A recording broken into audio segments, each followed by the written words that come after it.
Hi friends, இன்றைக்கி November 21 வியாழக்கிழமை. இன்றைக்கி பாகியலட்சுமி சீரியலில் என்னெல்லாம் நடக்குது அப்படின்னு சொல்லிட்டு பார்க்கலாம். இப்போ போலீஸ் ஸ்டேஷனுக்கு வக்கீலோட வந்துட்டார் செந்தில். பெயிலுமே வாங்கிட்டாங்க. ஸோ போலீஸ் கோபியை கூட்டிகிட்டு போங்க அப்படின்னு சொல்லிடுறாங்க.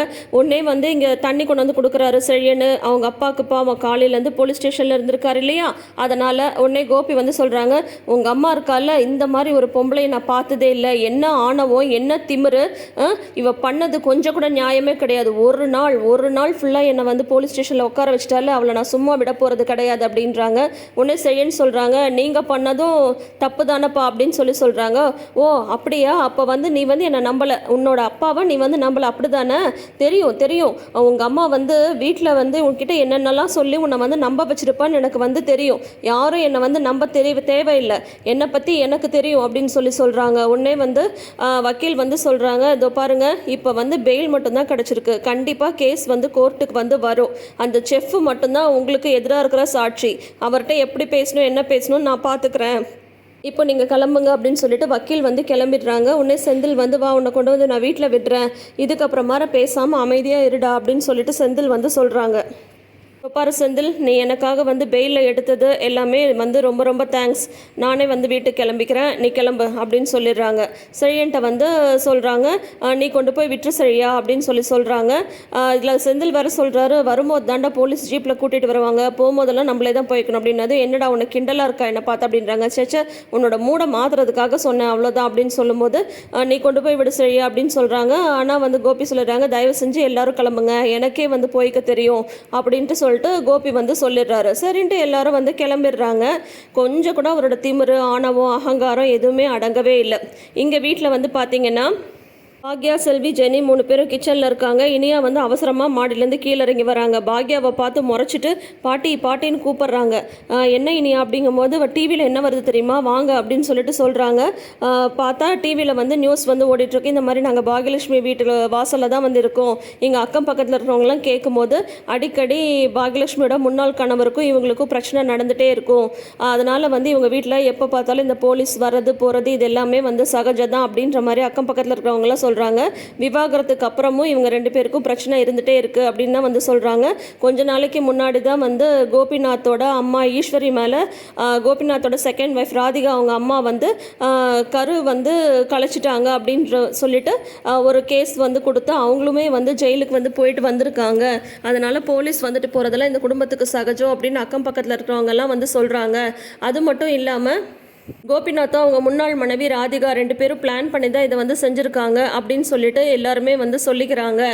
இது இதோட நிற்க போகிறது கிடையாது அப்படின்ற மாதிரி சொல்கிறாங்கன்ட்டு டிவியில் என்னென்னமோ சொல்கிறாங்க. எப்போவுமே இந்த 24 ஹவர்ஸ் நியூஸில் சொல்லுவாங்க இல்லையா, மிகைப்படுத்தி அந்த மாதிரிலாம் சொல்லிட்டுருக்காங்க. பாக்யா எல்லாத்தையும் பார்த்துட்டு நிற்கிறாங்க. சரி, இதெல்லாம் தெரிஞ்சதுன்னு அப்படின்னது. உடனே இனியா அம்மா டிவியில் பேட்டியே கொடுத்துருக்கக்கூடாது பாட்டி, இப்போ பாருங்கள் எப்படியெல்லாம் பேசுகிறாங்க பாருங்கள் அப்படின்னது. பாக்யா, இதுக்கு தான் நான் சொன்னேன், டிவிலெல்லாம் பேட்டி கொடுக்க வேணான்ட்டு, இப்போ பாரு என்னென்னவோ சொல்லிட்டு இருக்காங்க பாரு, எல்லாத்தையும் அதிகப்படுத்தி சொல்கிறாங்க. நான் போலீஸ் ஸ்டேஷன் போயிட்டு வந்ததை பற்றிலாம் சொல்லிட்டு இருக்காங்க. இதெல்லாம் தேவையா? இதெல்லாம் நம்ம குடும்ப கௌரவத்தை பாதிக்காதா? முதல்ல நீ கேஸே கொடுத்துருக்கக்கூடாது, அதுதான் பெரிய தப்பு அப்படின்னு சொல்லிட்டு சொல்கிறாங்க. அதுக்கு ஜெனி சொல்கிறாங்க, இல்லை ஆண்டியோட தப்பு என்ன இருக்குது பாட்டி, அவங்க எப்போவுமே டிவி சேனல்ஸில் இந்த மாதிரி தான் சொல்லுவாங்க, அதுக்கு ஆண்டி என்ன பண்ண முடியும், இப்போ எதுக்கு ஆண்டியை திட்டுறீங்க, ஆண்டி பண்ணது கரெக்டு தான் அப்படின்னு சொல்கிறாங்க.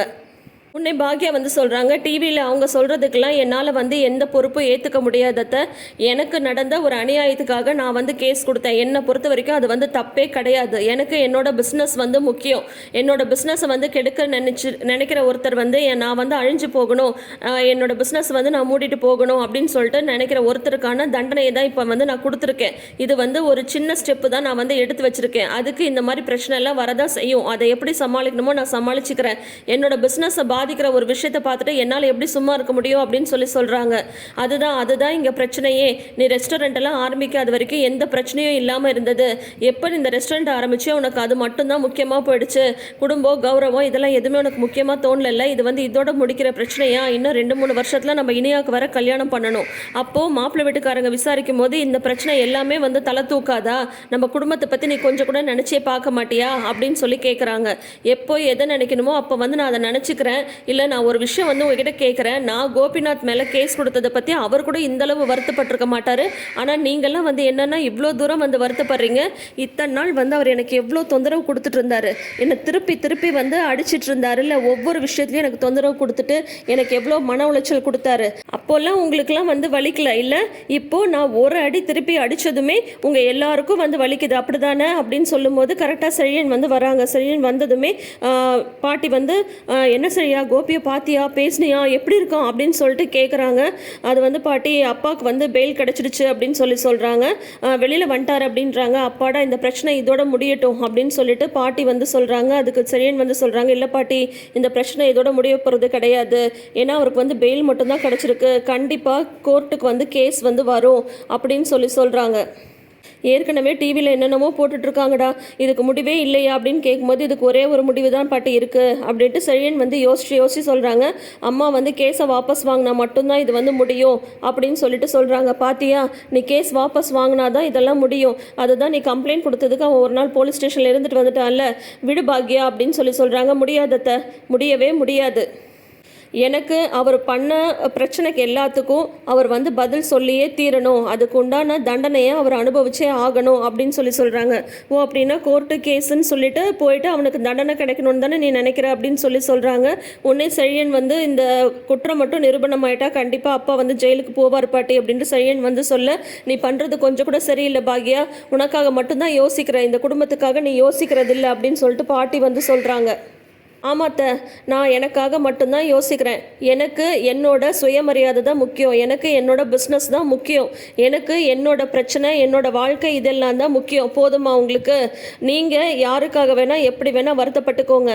இல்லை நான் கேட்குறேன், எனக்கு ஒரு பிரச்சனைன்னு வந்தப்போ உங்கள் யாருக்குமே வந்து அந்த வருத்தம் அப்படின்னா இல்லை அப்படி தானே?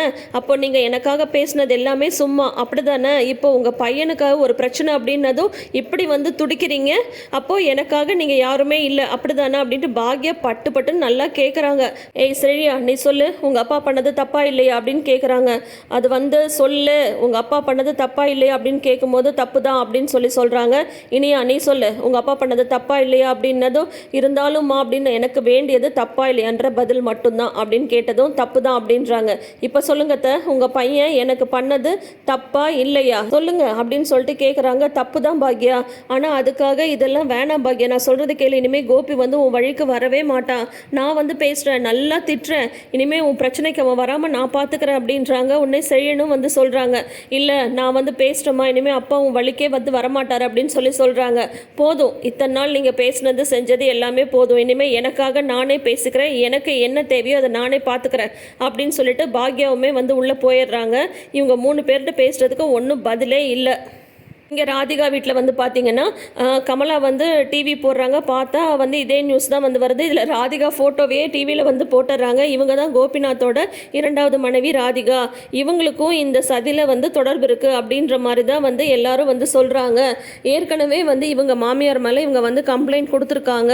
இவங்களோட கரு வந்து கலைஞ்சு போக அவங்க மாமியார் தான் காரணம் அப்படின்னு சொல்லிட்டு அதுக்கு பழிவாங்க தான் வந்து ராதிகாவும் கோபியும் சேர்ந்துட்டு இப்படி ஒரு பிரச்சனையை பாகியலட்சுமிக்கு வந்து கொடுத்துருக்காங்க அப்படின்னு சொல்லிட்டு என்னென்னமோ சொல்கிறாங்க டிவியில். இதை பார்த்துட்டு ராதிகாவுக்கு வந்து கோவம் வருது. சே இதெல்லாம் வந்து உட்காந்து நம்ம பார்க்கணுமா? இது எல்லாத்துக்கும் காரணம் அந்த பாக்யா தான். எப்படியெல்லாம் பேட்டி கொடுத்துருக்கா பாரு. என்னமோ பாக்யாவை நல்லவன் தலைமையில் தூக்கி வச்சுட்டு ஆடினியே, இப்போ தெரிஞ்சுக்கோ இதுதான் அவளோட உண்மையான குணம்னு கமலா வந்து கத்திட்டு இருக்காங்க.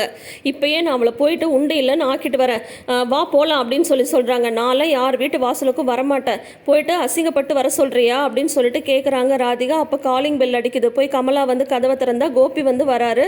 மாப்பிள்ளை வந்துட்டிங்களா?